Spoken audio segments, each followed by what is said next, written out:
So I think what really was different for me was that I was stuck in a rat race. I was working 7 days a week. I thought that that was the answer to success, just working harder and working harder, but it wasn't. It was working smarter. It was believing in myself. It was loving myself. It was really being able to kind of pick apart and see what these processes were and being able to take those same processes and apply them to my life and continuing to build along the way. Hey, Mile 40 fam. Today's podcast episode is brought to you by the leaders in male grooming at Manscaped. They're helping us spice up the hair care regimen on our heads with something fresh. No, it's not a new razor. It's not ball deodorant. Get ready for the game-changing new Scalp Buffer by Manscaped. Let's break down why you need to add this bad boy to your hair care routine. First things first. Check out these thick silicone bristles. They're 100% antibacterial. No more germs hitching a ride on your head. The bristles gently exfoliate your scalp, and the product helps reduce flaking caused by dry skin and buildup. The bristles enhance shampoo penetration for more foam and less product juice. It's not just about feeling good. A better lather means better cleaning power. You can also pair it with the 2-in-1 shampoo and conditioner from Manscaped for the ultimate hair care routine. These products are designed to work together, giving your hair the nourishment and strength it needs. Simply put, the Scalp Buffer is your scalp's secret weapon. Its antibacterial silicone bristles keep your scalp healthy, maximizes shampoo performance, gives you a soothing massage, kicks bacteria to the curb, and stores away like a champ. Take your scalp from zero to hero with the Scalp Buffer. Get 20% off plus free shipping with the code MILE40 at manscaped.com. That's 20% off plus free shipping with the code MILE40 at manscaped.com.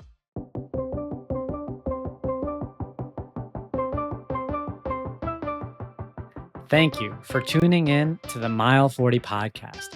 I am Bishoy Tadros, the author of Break Barriers and Audacious, both of which are sold on Amazon.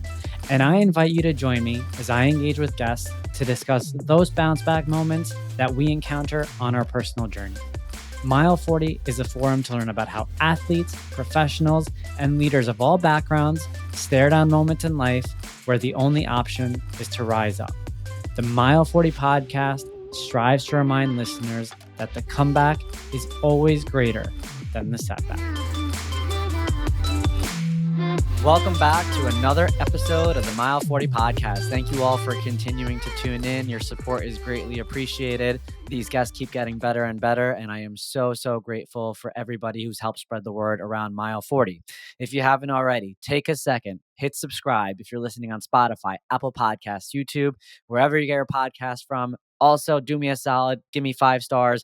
It helps the show grow, and it really helps us get to where we want to be. Also, check out the show notes, pick up a copy of Break Barriers or Audacious. There's a discount code in there. Now, without further ado, I am very excited to share today's guest. Today, I have Cheryl Willberg. Cheryl's a mindset, confidence, and community advocate who attributes her success to the power of visualization, goal setting, and undoubtedly her surroundings. She delivers targeted strategies and high-energy events that inspire her network to leverage their focus while zeroing in on what matters most in their lives. People love working alongside Cheryl, and I've gotten that sense via my introduction to her. She describes herself as an empowering leader who helps them become the best version of themselves through ongoing goal setting and self-development. She studied communications and digital marketing at various institutions, including Harvard's Extension School, Humber College, and more. She credits most life achievements to her commitment and tenacity of surpassing her personal, mental, and physical goals. Cheryl, thank you for joining me. Oh my goodness. Thank you so much for having me today. Really appreciate it. I am super excited. And so before we hopped on today, we did discuss how you and I have both met through the Tone House community, and Tone House has been brought up on this show many a times. So let's give the audience just a little bit of background here. I know that you're currently in Canada, right? I'm currently in Canada. Yes, Toronto. And when did you move up to Canada? Oh, I've actually always been in Canada. Oh, I'm wow. born and raised here in Canada. Okay. So when were you in New York? Oh my goodness. I met the Tone House crew about 8 years ago, but I am often in the US and I am very blessed to and fortunate enough to be able to travel and sort of do a lot of gym circuits all over the world. And I've spent quite a bit of time in New York doing exactly that, where I've met so many good friends who are now like family from Tone House. But I am often in the US and frequent Tone House and New York. Well, I mean, now I want to dig a little bit deeper because as we all know, and we discussed before this, Tone House is, when it comes to square footage, a pretty small space in the New York metro area. It's definitely bred some monster athletes that we all know. How did you even stumble upon it? Honestly, I Googled hardest workout in New York. And of course, Tone House pops up. So it was interesting. I went on their website and I saw that you needed to do an introductory class before you get into the class. So obviously that sounds quite scary right off the bat. So I gave them a call and I had said, listen, I'm actually not around for the introductory class, but I really needed to come in and I needed to check out the space because I mean, there's something to be said about calling yourself or, being called the hardest gym in New York. And lucky enough, they had given me a few warnings, but they said that I could come in and do their actual class. So I was in one of the classes with Evan Betts, who is also a great friend of mine who has introduced me to a lot of people in New York. And yeah, I remember walking into that studio, dark red lights, walking up the stairs, terrified, being surrounded, but by incredible people, super strong. I mean, it's an insane workout, but there's definitely something to be said about surrounding yourself with those types of people. And walking into Tone House 8 years ago was certainly one of the best things that I had done for myself. And I've met so many incredible people there along the way. So, yeah, kudos to them and all that they've done. The energy, motivation, athletes that they breed. I mean, it's really is another level. Amazing, amazing. Well, now it's coming full circle. So I have to ask, it takes a certain kind of person to be in a city, to Google hardest workout in this city. And it's not just any city, it's New York. There are certain cities that are known for just breeding complete savages when it comes to the fitness world. And so we need to we need to dive a little deeper inside your head to understand how you became that person who made that Google search. So why don't you tell us a little bit about so you mentioned you were born and raised in Canada, we're always in Toronto. Yeah, just outside of Toronto, and then I've now lived in Toronto for 20 years. Okay, cool. Give us a little bit of glimpse into what childhood was like for you. Yeah, okay. Growing up, so I grew up about 45 minutes outside of Toronto. And okay, where do I start? I had an incredibly supportive family who always told me that I was capable of everything that I believed that I was. Um, I was actually sexually abused when I was a young girl. And I think that's kind of like where and how things started. Just to kind of jump, I guess, right into this. I guess it really does paint a picture. Um, so when I was younger, I mean, things were a lot different then than they are now. But I remember, being taken to my doctor's office. And, every time my parents would come up to me, I was always hiding or scared, and they had never hit me or anything like that. So it was, something that they had acknowledged. So they took me to the family doctor and I was with my family doctor for about 30-45 minutes, came out of the door, and my doctor had said to my parents, like, listen, she's being abused and, you have a couple options right now. Like one, you can move, um, and just kind of take her away from the surroundings. You can, go through the court system and, potentially that may have some residual, effects on me. So there were a few things that they had talked about. And anyways, my parents had decided that we were going to move. And again, that's not something that would have happened like that now. I think, obviously there would have been, we would have had to have gone to the enforcements and everything else. My parents had decided to move me and just really do everything that they could to support me and my journey and making sure that I always felt supported and loved and, giving me sort of the guidance and to believe in myself. So, I guess like really just growing up, I'm really big on manifestation and visualization. I actually never even realized that, I grew up with not very much at all. I was a dancer and a figure skater. And one of the things that I sort of learned later on in life was that my mom used to paint the dance studio. She worked at a grocery store. So she'd work at a grocery store, come pick me up, take me to dance, help out at the dance studio to pay for my dance lessons, come home, make dinner, all of these sorts of things. So really at the end of the day, it was like being able to see all these incredible characteristics from my family and the support system that I think really helped me develop this mindset that I have and I'm able to utilize like later on in life. So, when it comes to where it sort of started in childhood, it wasn't much, but it was absolutely everything. And I think that that's sort of what has sort of helped me shape to who I am today and for my business with City Shred, because I've now created this community of life athletes. And what a life athlete is, someone who comes and gives their personal 100 and also understands the importance of spending time with positive people who are cheering themselves and others on. And I think it's exactly that. It's, finding incredible support systems, which started with my family and, them always putting this tidbit of information of, you're capable of everything that you believe you are, like whether it's going to school, whether it's becoming an athlete, the best version, in a relationship or whatever that may be. So that's, I guess, like a little bit of a tidbit of information of sort of how things started.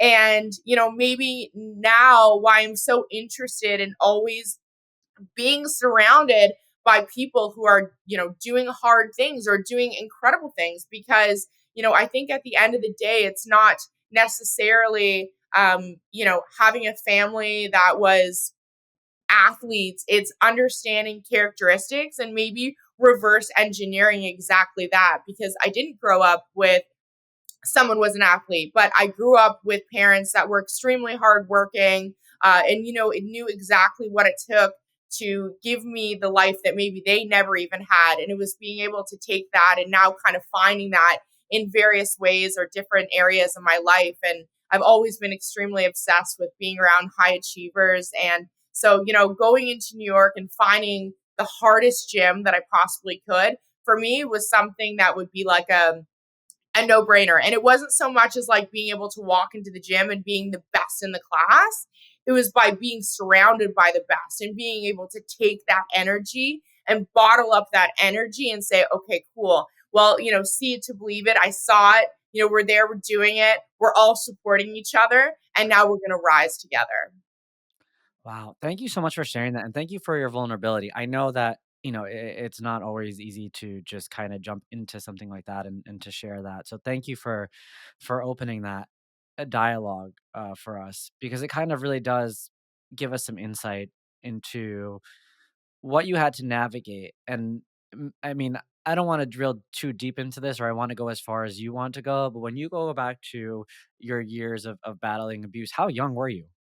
It started when I was really little. So it started when I was 4. Oh, wow. Wow. And how long did it last? So it it was about a couple years until that sort of chapter ended. But interestingly enough, I think abuse is something that continued to sort of cycle in a lot of people's lives. So I did actually continue to sort of be in abusive relationships. So I think that it's something that I've really tackled in adulthood. But I have very thankfully been able to close that chapter. But it was something that had cycled continuously in my life until I was about early 20s. Thank you. Thank you for giving us that context.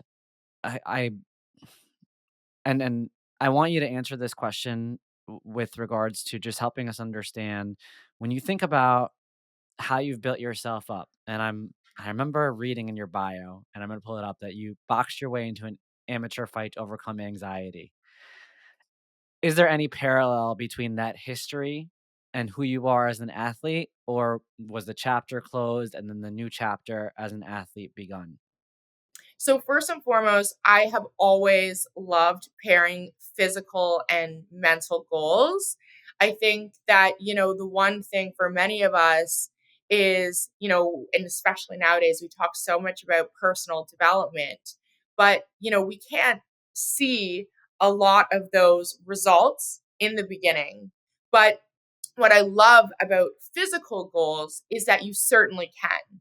You can go into the gym one day and do 2 push-ups and tomorrow do 3 push-ups. And so I think that I've always been someone who has strived for higher, really coming from my family and my parents, my upbringing. But I think that also, like, just like being able to pair those physical and mental goals has been a way for me to be able to visualize and really see the small little successes. And I like to talk a lot about celebrations. And, if we're able to utilize those little stepping stones, it's actually what gives us the fuel to continue to keep going. So, as an example, and just, I guess, to give you a little bit of a backstory, when I moved to Toronto when I was 20. My parents had separated. And to be honest with you, I knew that my mom probably wouldn't move on unless I moved out of the house. So I had nothing. I moved to Toronto. I didn't have a bed. I had no furniture. I'd saved up enough money to, first and last month's rent. I had to get a job on the first day that I had moved to the city. And I just built my way up from there. And 6 months later, after working 7 days a week, I had ended up with a mental breakdown. And I had no idea what was happening to me. I was alone in a big city and I had a ton of anxiety. And I didn't know what it was. And in the beginning, I wasn't really willing to talk about it because, to be honest with you, I thought it was going crazy. So I needed to think about a few things. And one of the things that I thought about was, what are the things that I used to do as a kid when I had no stress or little stresses that would make me feel really good? And this is kind of the start of my whole journey. So I used to dance, or I'd take baths, or I'd read a lot. And so I started to introduce those things into my life. And dancing, going back to dance and listening to music and being physical and being active was something that actually really helped me alleviate anxiety, in those days or moments. And that's something that, like, really taught me, because when I would go to the doctor, I would talk to people, there's always this conversation around taking medication for anxiety, which is something that at the time I was just not ready to do, because personally, I thought, if I was to start to take medication, then I would believe that I, in fact, did have anxiety. And then I would just be accepting that I had something instead of actually taking the opportunity to see if I could just alleviate the stresses and pressure in life, because I knew that I was dealt with this, time where, so much had changed. So, anyways, sort of fast forward from that, I was able to help alleviate a lot of the anxiety in my life, but I saw it start to creep into other areas. And when I had started my business, I really was interested in public speaking and sharing my story. But as many of us know, public speaking can certainly be like one of the greatest fears in life. And so I decided to take a public speaking course. And I remember my first day showing up, I stood up in front of everyone and I knew I actually was a decent speaker, but I started bawling my eyes out because I was so terrified. So this is actually a really great example, because I decided to go back to this physical sort of element where I was going to introduce something physical to, I guess, parallel these goals that I had. So I ended up working with a boxing coach, and I had been boxing and I was in the gym, and somebody had said that I was pretty good and there was a fight coming up. So it actually lined up really perfectly, but I decided that I would sign up to do a fight, which was going to be an 8 week sort of, I guess, sparring and training. And the actual public speaking course was also 8 weeks. So I had decided very consciously that I was going to go through this process of this public speaking course and fighting. And on the night where I was going to do this fight, there was going to be 400 or 500 people watching me fight, bright lights in a ring. And I knew that no matter what, whatever, win or lose, I was going to come out of that fight conquering anxiety. And that was a very conscious decision for me to make. So I actually went through both of these 8-week processes with public speaking because I knew it was such an incredible fear, as well as, such an insane fear of being able to get in the ring just get in the ring, first of all, period. But also with this like great amount of anxiety with bright lights and 400 or 500 people around me. And interestingly enough, I showed up that night on fight night and I got in the ring. I was surrounded by all of my friends, my family, people cheering me on, much like I've had my entire life. And I lost the fight. I walked out of the ring and I've never had anxiety ever again. Cheryl, I'm sure you've maybe heard this before, but you're wired differently. Thank you. Yes, I have.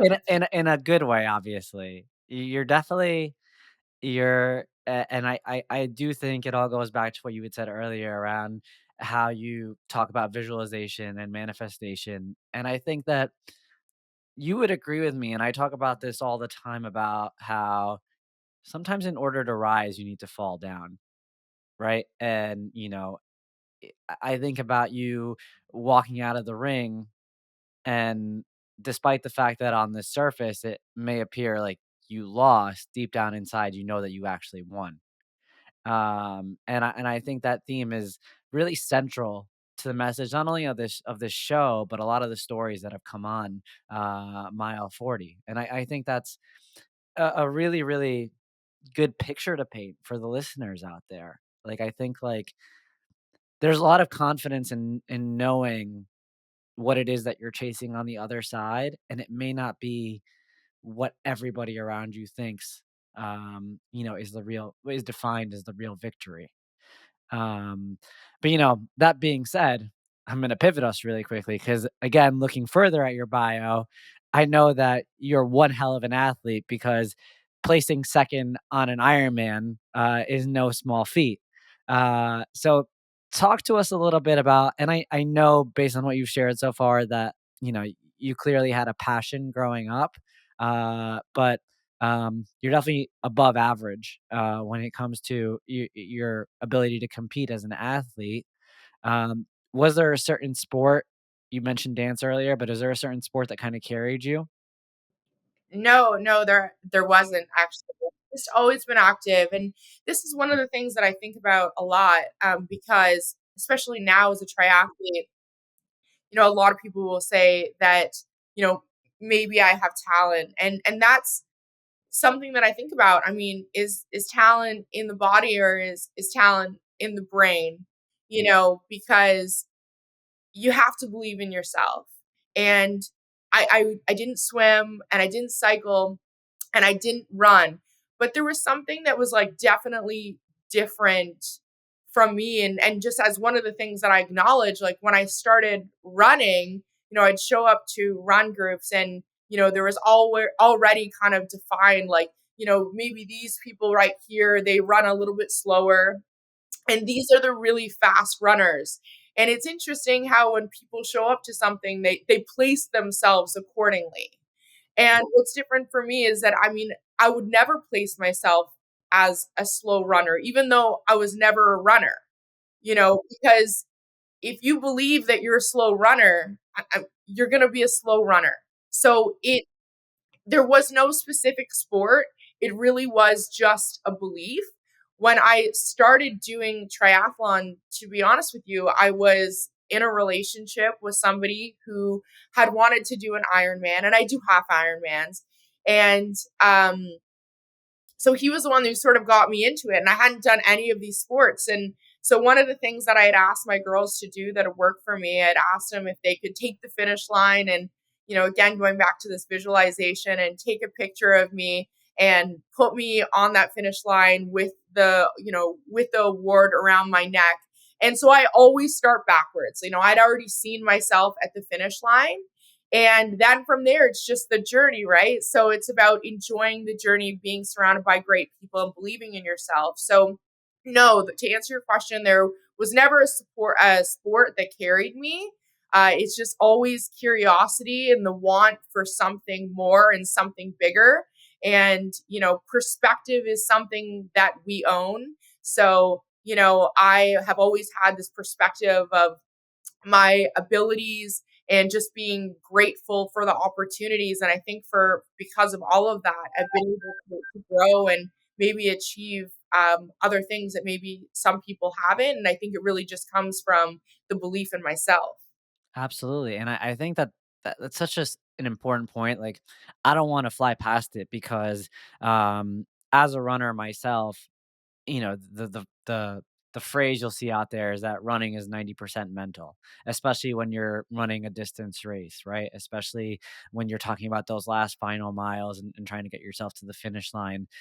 That's not your body. That's your mind and your will and your soul pushing you through to that finish line more often than not. And you may not know this. I didn't give you the full background here, but mile 40 was taken out of a 70.3. It was my mile 40 in a 70.3, the essence of it was how I willed myself the last 30 miles of that race. It was my first and only half Ironman to date.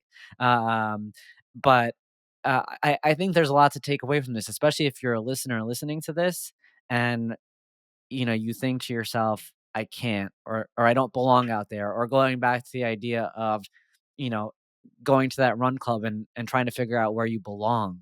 Are you in the back of the pack? Are you in the front of the pack?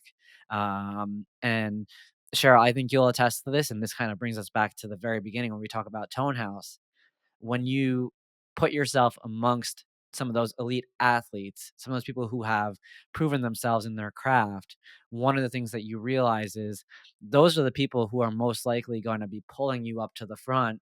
And those are the people who are going to be, in your ear, guiding your internal voice. And that's one of the things that I've discovered along the way.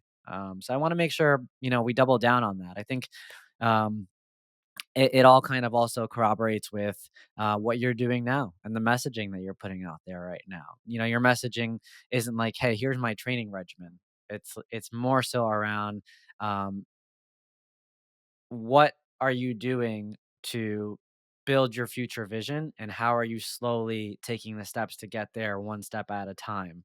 And I think you know that's all up here, more so than anything else. um, so with that being said, let's talk a little bit about um, how you've built to where you are today professionally. Talk to us a little bit about City Shred. Talk to us about where it was birthed. Yeah, absolutely. So I guess, like, first and foremost, like, I think that, one thing that's so important in all of this is that everything is transferable in all areas of life. So, if you've done anything really well, if you actually strip back the process of how you were able to go about that, you would probably find a very similar process in which would help you do something really well in another area of life. And that's why I've created City Shred. And, I do feel really lucky that I've done quite well, like in sport or in business. But it really does go back to that process and just believing in myself and always wanting to sort of rise above. So, to talk about City Shred, I started City Shred back in 2018. And just really sort of quick story, I was going through a breakup years ago. I feel like, there's so many like great love songs, all these things that come out of the breakup. But I was going to gyms. I was going to a lot of boutique gyms at the time. And what was interesting was that I would walk into a gym and I would know no one. And yet every time I walked out, I felt incredible. And that became like a little bit of a healthy obsession for me. And I wanted to kind of strip that back a little bit. And one of the things that I really realized was that these coaches and instructors. I mean, anyone could go online and pull up a program and go to the gym and hammer it out. And we can all get abs and, life is good, but it was different. These coaches and instructors, much like the ones I love so much at Tone House, they're creating and curating classes around energy and motivation. And we all feel that. We all rise together and we leave better off. And so it was something that I wanted to look at in my life because, whether it was like my family or friendship or colleagues, not 100% of the time do you leave those scenarios feeling 100% or uplifted. Yet 100% of the times that I was leaving these boutique gyms, I felt better. And that made me think about community and support and goal setting and all of the things, of course, that have been such a huge part of my life. And it's the reason why I created City Shred, because I wanted to create a community where people could come together and experience this positivity and hopefully wake up the next day and think, wow, that was an incredible experience. How do I find more positivity in my life? So, City Shred is an event series where I bring out trainers and coaches from all over the world, and then we work with local trainers and gyms to bring out their communities, and we all work out together. So I really say that I curate events around energy and motivation, and just creating a platform for coaches and instructors to do what they do best. Years ago, I think there was only sort of a space for coaches that maybe had 1 million followers to be able to host an event. But here, there's people that are incredibly motivating and inspiring that maybe only have, a couple hundred followers. But those are people that I believe that need to be center stage to share their energy with all of us. And so I created City Shred out of a passion and my love for strategy and business, but really wanting to create and cultivate community, because I think from a mental health standpoint, we all need it.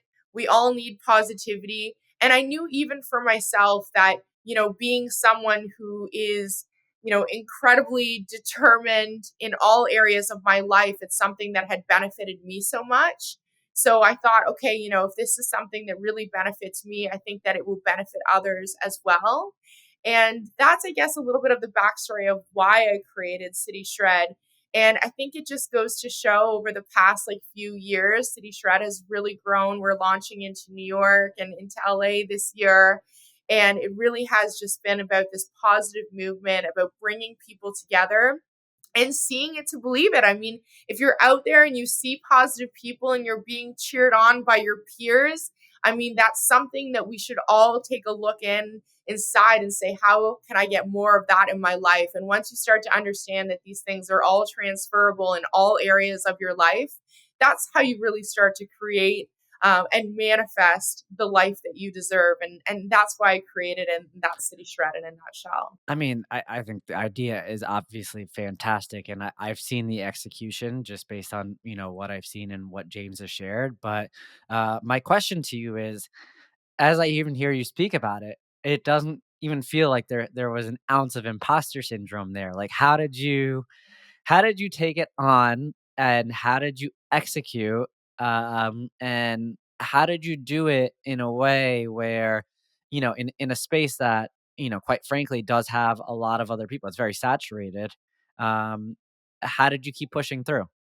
So I think there's a couple things. First and foremost, I also own a PR and marketing firm. So I understand strategy. I love strategy.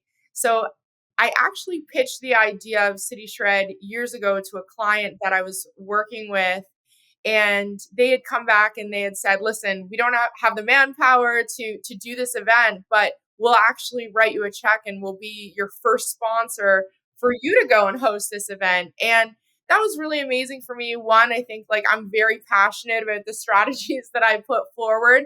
So first of all, it was like someone else really believing in me.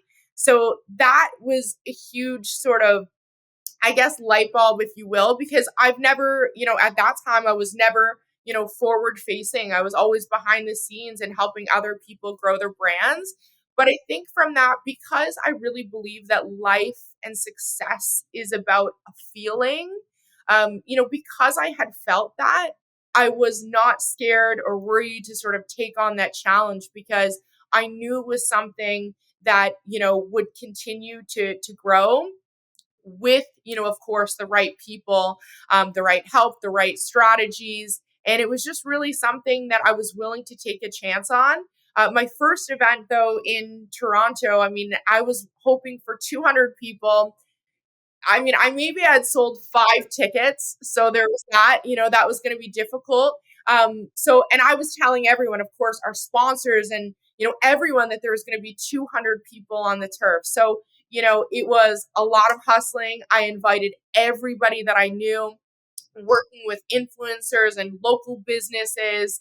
And to be honest with you, I'd built up this guest list of 400 people. I thought, okay, there's probably a 50% drop off rate. And the night before, it said it was supposed to rain the next day, but I went to the turf and I laid down on the field. It was 11 o'clock at night. I was all by myself and I had visualized 200 people showing up on that turf the next day. And I told myself that if 200 people walked through the door the next day, that I knew and that I would have that self-belief that I could take that and I could grow City Shred to hundreds and thousands of people one day. And I woke up the next day and nobody knew that I was there. The sun was shining. 200 people showed up at City Shred. It gave me that instilled confidence. I saw the energy and the positivity and everything that I had felt when sort of like dreaming up this brand, and it was right there in front of me. And the rest has been history. Hey, Mile 40 fam. Are you craving a social life without the hangover? I'd encourage you to join Zero Proof. It's a lighthearted community diving into all things connection, lifestyle, and fun without the drinks. From wellness tips and product highlights to real life stories and every way to have a blast beyond the bar, Zero Proof has you covered. Be a part of the Zero Proof movement and take your social game up a notch. It's honestly one of my favorite newsletters. I'm going to put the link in the show notes for you all. Check it out. And if you enjoy it, tell them that Mile 40 sent you over. Again, check out Zero Proof. I love that. I want to ask you, before you got to this place where you were able to really embrace the notion of manifestation and to visualize these successes, what were you doing wrong before that? Like, I want the audience to kind of go back to maybe the older version of Cheryl who, before she came to this awakening and this realization and this ability to apply, where were things going wrong? Perhaps. Yeah. Well, honestly, I think there were a couple things. So I was always trying, but not focusing and not zeroing in on things that were probably really important to me. And I think that there was probably a lack of self worth. And I think that, of course, came from sort of cycling of abuse, not really having that self love. And it was interesting because it's all there, but it wasn't something that I was really focusing or honing in on. So I think that if I think back to sort of what was sort of going wrong in my life, it was not believing in myself. I was just working 7 days a week to sort of get what I needed to get done. I knew that there was a certain amount of money that I needed to make, and I was always willing to do exactly that, 3 or 4 jobs at a time, while going to school.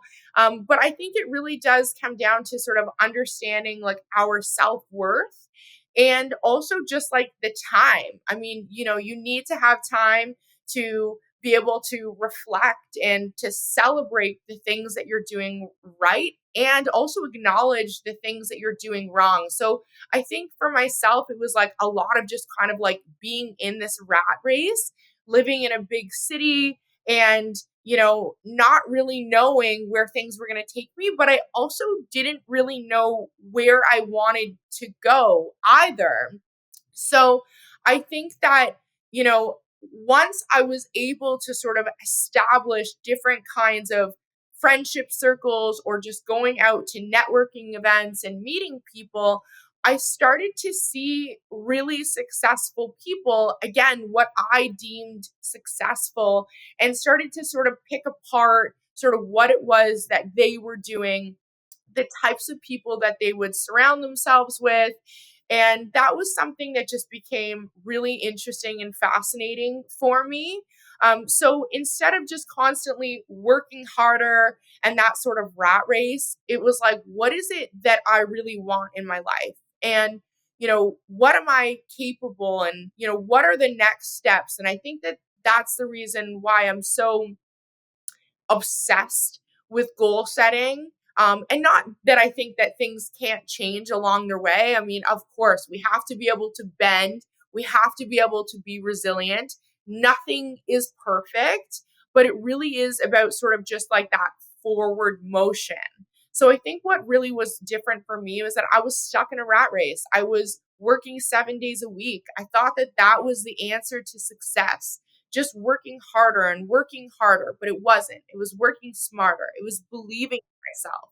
It was loving myself. It was really being able to kind of pick apart and see what these processes were and being able to take those same processes and apply them to my life and continuing to build along the way. I'm gonna challenge you a little bit when you talk about goal setting and being obsessed with goal setting. Are you more obsessed with hitting the goal, or are you more obsessed with being better today than you were yesterday?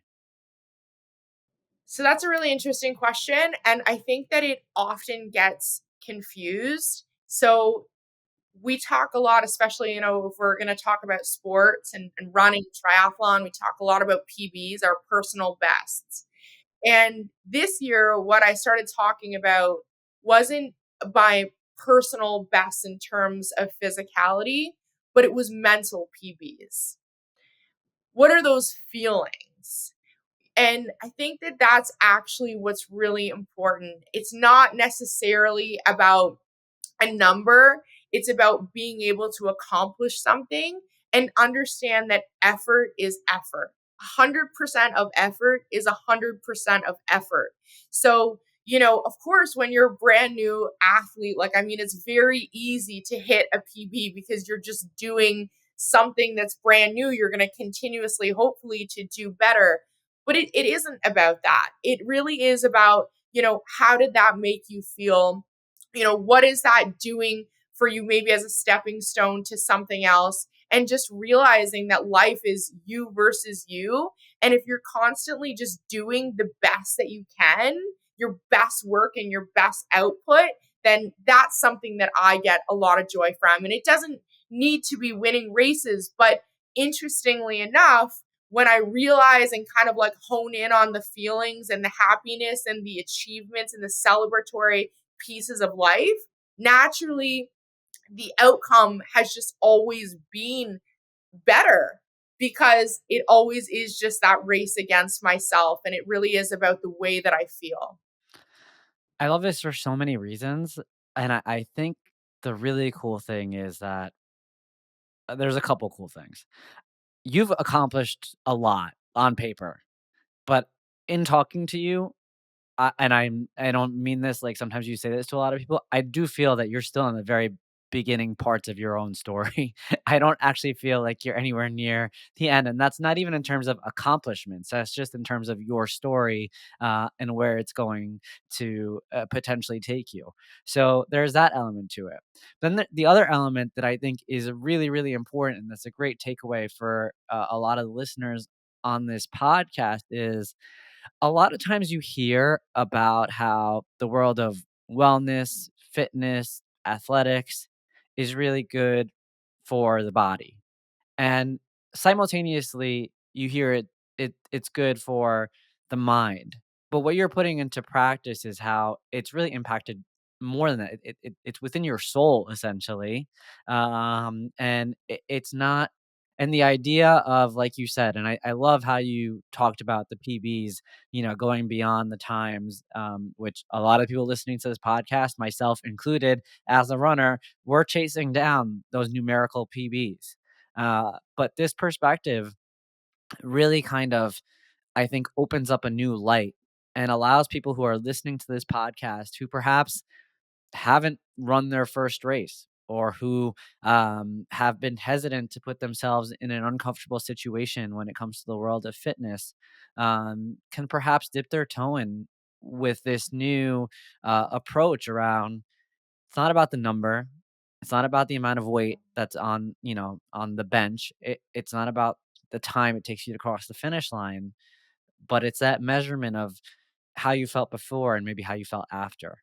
And how if you do it over and over again, that feeling after continues to evolve. And I think, correct me if I'm wrong, but I feel like that's the central focal point of what it is that you're putting out there. Absolutely. I think one of the I guess fun sort of exercises that I've done is documenting how I feel going into a race. And it says absolutely everything. I mean, if you go into a race, a triathlon, let's talk about, and I feel like I haven't ran enough and I'm doubting the run. Well, what happens on the run? I don't run as well as I can run. So I love documenting the feelings and the way that I feel going into things because it is absolutely everything. First and foremost, life is not about the finish line. It's about the start line because there's so much that goes into the start line. And it's the same thing, going into, a job interview, the feeling that you have. If you go into a job interview feeling confident and loving yourself and believing in yourself, that outcome or that energy that you're going to be able to exude is going to be so much better. So, it is exactly that. It's about how you feel and about being able to celebrate yourself along the way. Of course, there's going to be things that, maybe we're not as happy about, but there's always things to learn and grow from. So I think that being able to document your feelings and to go into things feeling grateful. I'm always feeling grateful. I'm healthy and I'm happy. And I'm never out there in a 70.3 thinking, oh my goodness, I have X amount of time or miles left. I'm thinking, wow, I have the ability to do this. I have the ability to travel around the world and race and to meet like minded people. And I have a healthy body to carry me through and get me to that start line, which ultimately is going to get me to the finish line. And those are things that I'm thinking about all the time. And really, it makes things so much easier. I'm never thinking about, oh my goodness, I have 70.3 miles to go. It's like, wow, I'm so grateful for the opportunities that I have and the people that I have in my life. And let's go and get it. And it's Yeah, been incredible. absolutely. I was talking to someone recently who ran their first marathon. It was New York City a couple weeks ago. And she had texted me a day or two before the race, and it's something that, if you've done several of them, you know at this point, race day is the easiest day, right? It's everything leading up to race day that's actually a lot harder. It takes your while to accept that to be the case. And so I think the way that you talk through it is just, it's really special. And I think it's something, what I love about this episode is it's incredibly introspective. It helps shed a new perspective. It gives us a little bit more light into who you are, not just in terms of your accomplishments, but in terms of the impact that you're trying to have on the people within your community and the platform that you're building.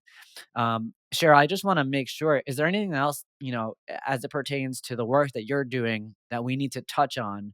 I just feel there's so many good takeaways here, and I want to make sure I give you the floor before we close things out. Yeah, I guess I think the only thing, and I sort of said it, but I think one of the most important things for me, and one of the things that I hope that people get, is just the importance of celebrating ourselves. I think so many people think that it's important to be humble, and I'm not saying that it's not, but celebration is so important because it is the fuel for us to continue to keep going, and it's acknowledging that effort is effort. For some people, getting out of bed in the morning is just as tough or difficult as it might be for me to run a half marathon. And that's why perspective is so important. Not looking at someone and comparing ourselves and saying, oh my goodness, I went out and did this run, but Cheryl is way faster than me. It doesn't matter. It's so important to be able to celebrate our own achievements and understand that, if we're out there giving our own personal 100, then that's what life is all about. So I just hope that if there's one thing that people can take from this, it's, celebrate your achievements. When you're looking at other people, use it as inspiration, but never forget to celebrate what it is that you're doing. Use that as fuel and believe in yourself. If there's something that you want to do, get to the start line. Don't worry about the finish line and just allow the energy of great people to carry you through, and not just on the course, but in all areas of life. Cheryl, that is such a perfect way to close this out. I want to call out. It's funny as you were saying that, I kind of felt it because I recently released a newsletter, and in this newsletter, I titled it "quote unquote Run Your Race." And the reason I titled it that is because I was running the New York City Marathon a couple weeks ago, and as I was running, I have done this many times before, but now I've gotten to a point where I am s- a lot more comfortable knowing that I'm gonna run at my speed, and I've put in the work to get to where I am, and I talked about how I was out there, and, for New York, I had only my fastest race to that point was a 3:59 in New York, but I felt confident that I could run faster this year.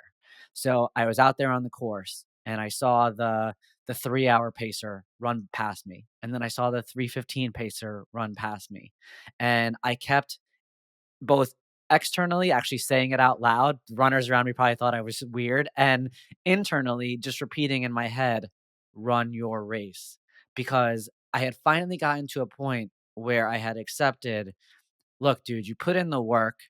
You did the hard stuff. Now you're out here, like, the hard stuff is behind you. Just focus on what you can control and run your race." And I ended up PRing and doing well on that race, but I think what I was most proud of was, and you could probably speak to this being an endurance athlete yourself, there's so many points along that course where you can lose track of that mindset, right? You can run your race the first 70% and then come to the last 30% of the race, your body can collapse, your mind can collapse. And I think that that was my biggest learning about this is if you can maintain that mindset and and like you said, give yourself the grace in knowing that you did the work, there's a lot to be uncovered. And again, as much as you celebrate the time, what you really celebrate is the understanding that you can accomplish what you set your mind to. And so, Cheryl, thank you for kind of closing that loop and allowing me to kind of reemphasize that message, because I do think it's important for people to kind of walk away from this understanding that you do the work, you believe in yourself, you set your mind to it, and then you let your mind carry you home. Thanks for coming on, for making the time, for opening up, for being vulnerable, and for really sharing with us today. I tremendously appreciate it, Cheryl. Thank you so much. I appreciate it. And congratulations on the marathon. It definitely sounds like an incredible PB, and more importantly, the mental PB. So congrats. That's so awesome. And honestly, thank you so much for having me on. I really appreciate your time. You got it. Thank you for listening today. If you enjoyed this episode of the Mile 40 podcast, go ahead, subscribe, leave a review, and share the word. Thank you for being a part of the Mile 40 family. And let's unite in showing the world that comebacks are always greater than setbacks.